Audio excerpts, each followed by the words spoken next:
Wa anil Mustawrid bin Shaddad, dari sahabat Mustawrid bin Shaddad radhiyallahu anhu, beliau berkata, semoga Allah senantiasa memberikan keridhaan kepada beliau. Qala Rasulullah sallallahu alaihi wasallam, bersabdalah Rasulullah sallallahu alaihi wasallam, mad dunya, tidaklah dunia, fil akhirati, kalau dibanding dengan akhirat,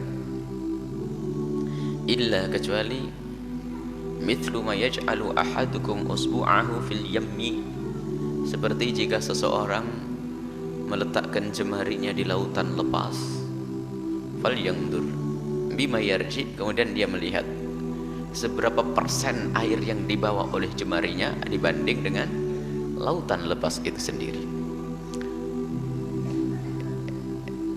Inilah yang menjadikan kita selama itu merenung.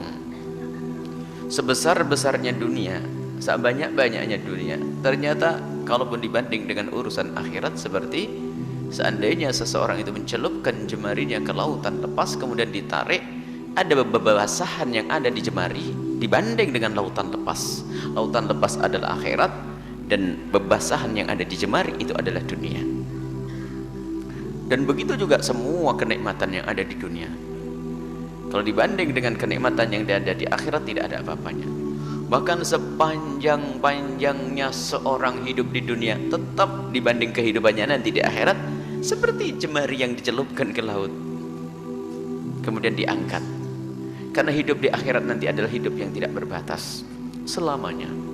Dan kenikmatan di akhirat adalah tidak bisa digambarkan. Malainun ra'at wala udhunun sami'at, tidak pernah mata ini melihat keindahan yang ada di surga nanti, dan juga tidak pernah kita mendengar kayak apa sih. Orang tidak bisa menyifati surga, keindahan yang luar biasa. Perlu kita bangun keyakinan ini, perlu kita banyak merenung. Dan memang betul, kita mendengar cerita kaya, Qarun sendiri sudah meninggalkan dunia itu berapa ratus tahun yang lalu. Dan kita juga mendengar kisah orang-orang kaya yang ada di kiri kanan kita yang sekarang sudah dikubur. Mungkin kita mendengar cerita orang kaya pada zaman-zaman terdahulu dan sudah tidak ada lagi di dunia. Bahkan mungkin sudah diwaris atau direbut oleh orang lain hartanya, dan begitu seterusnya. Dan kita pun saat ini memang hidup di atas bumi ini. Akan tapi lihat, beberapa ratus tahun yang lalu kita sekedar cerita. Kekayaan yang kita kumpulkan pun tidak ada. Rumah megah, mobil mewah pun sudah tidak dinisbatkan kepada kita lagi. Dan semuanya seperti itu. Dan ternyata sangat kecil, sangat sebentar sekali hidup kita itu. Kita seperti orang numpang lewat kalau orang paham. Tiba-tiba sudah dikubur kita. Rencana si panjang, seolah-olah tidak mati. Itu kan rencana kita. Akan tapi hakikatnya itu sebentar, lihat.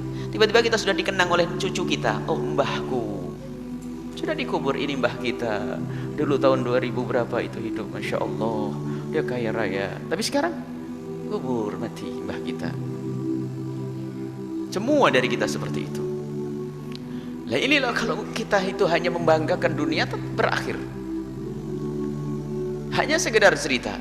Tapi yang kita banggakan akhir. Jika yang kita banggakan adalah akhirat, abadi yang menyanjung adalah Allah nanti di akhirat. Bahkan Nabi pun menyanjung.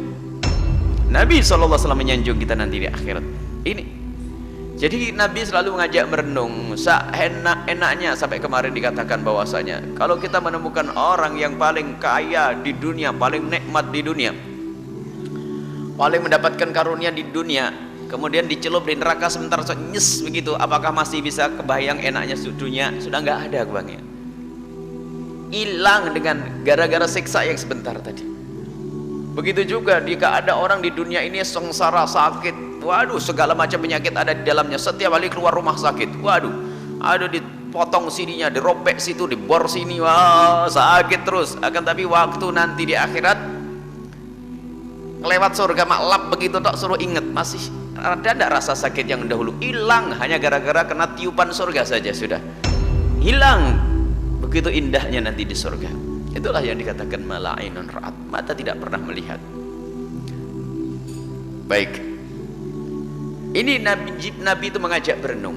Seperti itulah, dan kita harus tahu berapa tahun kita akan di dunia ini, dengan kekayaan kita pun, dengan kemegahan kita, dengan jabatan kita, itu semua adalah sebentar dan akan berlalu. Termasuk makom makom ilmu yang katanya kiai besar dengan jamaahnya, itu juga sementara, sesaat saja. Kalau tidak tulus ya akan sia-sia, hanya digemari orang di dunia, disenangi orang di dunia, dan di akhirat pun juga tidak ada. Sebab ini bukan tujuan, akan tapi tujuannya adalah setiap orang yang belajar dengan seseorang itu adalah semoga menjadi tabungan nanti di akhirat, kan begitu.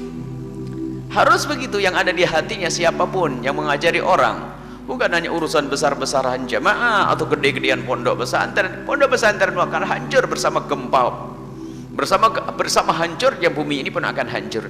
Akan tapi nilai dan makna daripada pembangunan pondok pesantren itulah yang akan dibawa di akhirat nanti. Ayo kita semuanya cerdas dengan ini semuanya.